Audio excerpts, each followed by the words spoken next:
एक बार की बात है कि देवऋषि नारद बैकुंठ धाम गए। वहां उन्होंने भगवान विष्णु को प्रणाम किया और श्री हरि विष्णु भगवान से कहा, हे प्रभु, पृथ्वी पर अब आपका प्रभाव कम हो रहा है। धर्म की राह पर चलने वालों को कोई अच्छा फल नहीं मिल रहा और जो पाप कर रहे हैं उनका सब भला हो रहा है। उनके मजे ही मजे हैं। भाग्य बढ़ाया कर्म।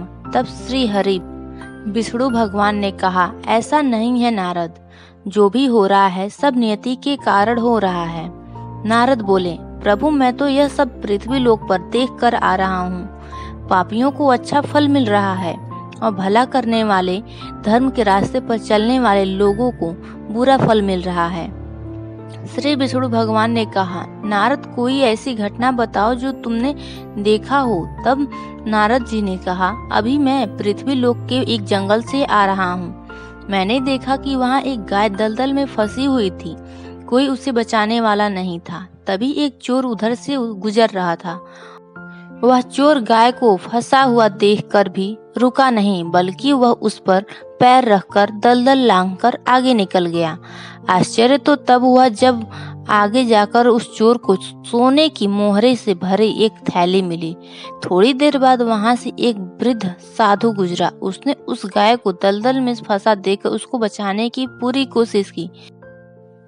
साधु ने अपने पूरे शरीर का जोर लगाकर उस गाय को बचा लिया, लेकिन मैंने देखा कि गाय को दलदल से निकालने के बाद वह साधु जब कुछ दूर आगे गया तो एक गड्ढे में गिर गया। हे प्रभु, अब आप ही बताइए, यह कौन सा न्याय है? देवऋषि नारद की पूरी बात सुनने के बाद श्री हरि बोले, यह तो सही ही हुआ ना नारद।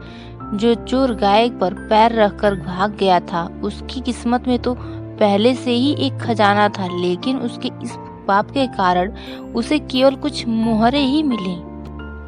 परंतु प्रभु नारद बोले, बेचारे उस साधु ने तो कोई पाप नहीं किया था, फिर उसे गड्ढे में गिरकर मृत्यु क्यों मिली?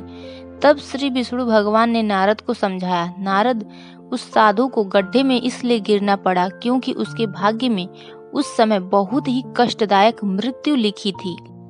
लेकिन गाय को बचाने के कारण उसके पुण्य बढ़ गए और उसकी मृत्यु एक छोटी सी चोट में बदल गई, जिससे उसे मृत्यु के समय बहुत ही कम दर्द का आभास हुआ और वह स्वर्ग का भागी बना। अब नारद जी संतुष्ट थे, इसलिए इंसान के कर्म से उसका भाग्य तय होता है। इंसान को कर्म करते रहना चाहिए, क्योंकि कर्म से भाग्य बदला जा सकता है। कर्म प्रधान विश्व रचि राखा, जो जस करहि सो तस फल चाखा। भावार्थ, तुलसीदास जी कहते हैं कि यह विश्व कर्म प्रधान है। मनुष्य जैसा बोता है वैसा ही काटता है, यानी जैसे कर्म वह करता है उसे उनका वैसा ही फल मिल जाता है। यहाँ कोई भी हेरा फेरी नहीं होती।